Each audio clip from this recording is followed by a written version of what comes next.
Okay, so kita untuk hari ni kita nak pergi kepada tutorial inverse matrix by using a determinants. Maksudnya kita nak cari yang melibatkan determinants lah. Okay, so untuk yang tengok yang question yang saya bagi kat you all dulu, kita bagi apa kita panggil dia punya soalan dia, find the minor and the cofactors kan. Dia punya untuk nombor 4 tu, kalau yang saya bagi soalan tu, you should find the minor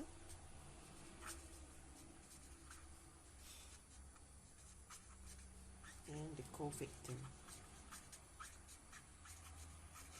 Okay, so now macam you all dah tengok dalam video sebelum ni, bila kita dapatkan minus, so kita just tukar dia punya plus minus kan. Kita dah tahu susunan dia. So kita ada 3 times 3 punya matrix. Okay, so dia punya soalan dia, apakah dia punya nilai of A13, A12, B A13, C A22, D A32, and E we have A11. Okay, so macam mana kita tahu kan, kalau kita nak tengok dia punya tu, kita kena tutup bahagian yang diperlukan lah. Maksudnya row apa kan. Maksudnya row dan kolom tu kita akan tutupkan lah. Ni row 1, row 2, row 3, column 1, column 2, column 3. Okay, so kita tengok dia kata kita ada A12, so kita akan tutup dia punya column 1, row 1 and column 2.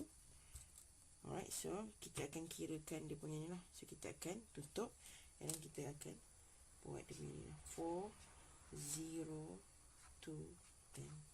Okay, so kena careful daripada segi untuk dapatkan nilai dia punya apa tu kita panggil nilai untuk setiap tu. Kadang-kadang kita tercarry salah lah. Okay, ada kalau kita tengok dalam video tadi tu ada tersilap a little bit, like macam ujung dia tu kan, ada yang negatif 36 tu, saya tulis 34 tapi tulis 36.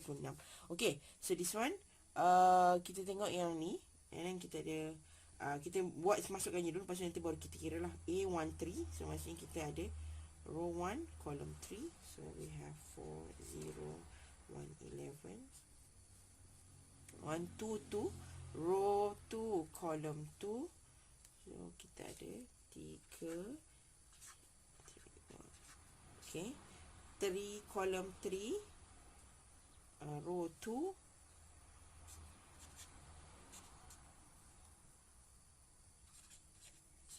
dan kita ada 1, 1, so row 1, column 1. So kita ada 1, 2. Kalau you nak tutup pakai pen ke whatever lah, maksudnya nak potong pakai marker and then buat, tu pun tak ada masalah. So as long as dapat lah macam ni. Okay, so kita kira lah lepas tu. Ini minus.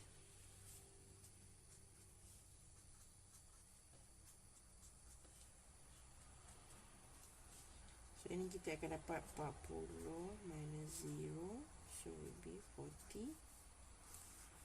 And then we have 30 minus 0, so 30. And sorry, ini pula 44 minus 0, 44. 32, 6 minus 12. See, negative 6. And this one 10 minus 22, so we negative 1, 2. Okay, so macam itulah cara dia untuk dapatkan nilai untuk minor lah. Okay, so kita dapat minor dekat situ, so kita masukkan je lah nilai minor yang ada. So this one,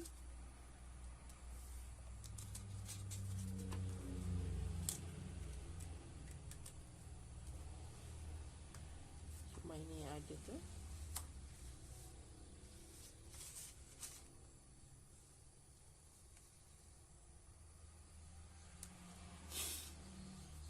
Okay, sekarang kita find minor kan, semua yang ada tu. So kalau kita masukkan nilai dia, so A12 dekat area mana? So masuk kita A11, A12, A13, A21, A22, A3, A23, A31, A32, A33. Okay, so this one.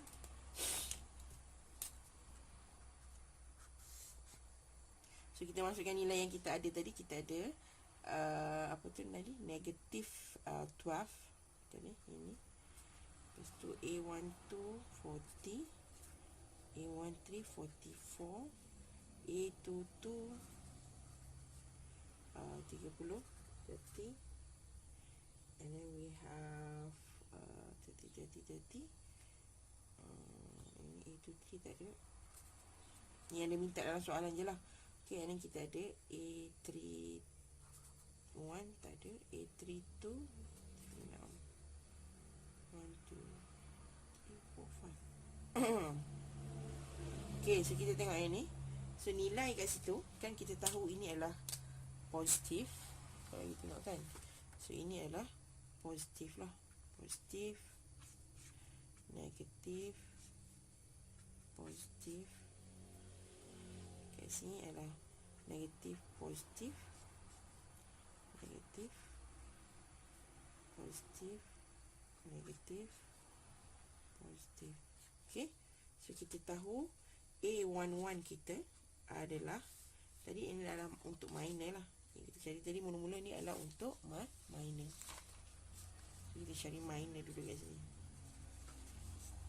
Okay, so minor. Okay, so kalau untuk cofactor pula, so cofactor ni dia play around dengan dia punya notation tu lah, ataupun positif negatif tu. So A11 kita tadi, A11 kita adalah negatif 12, A12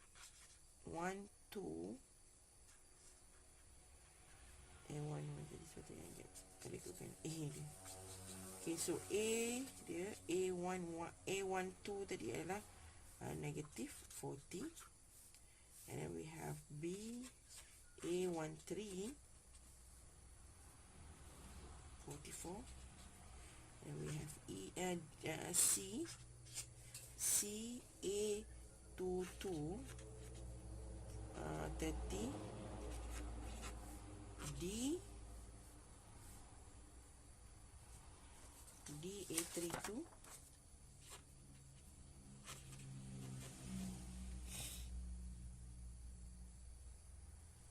positif 6, and last one E adalah A11 tadi.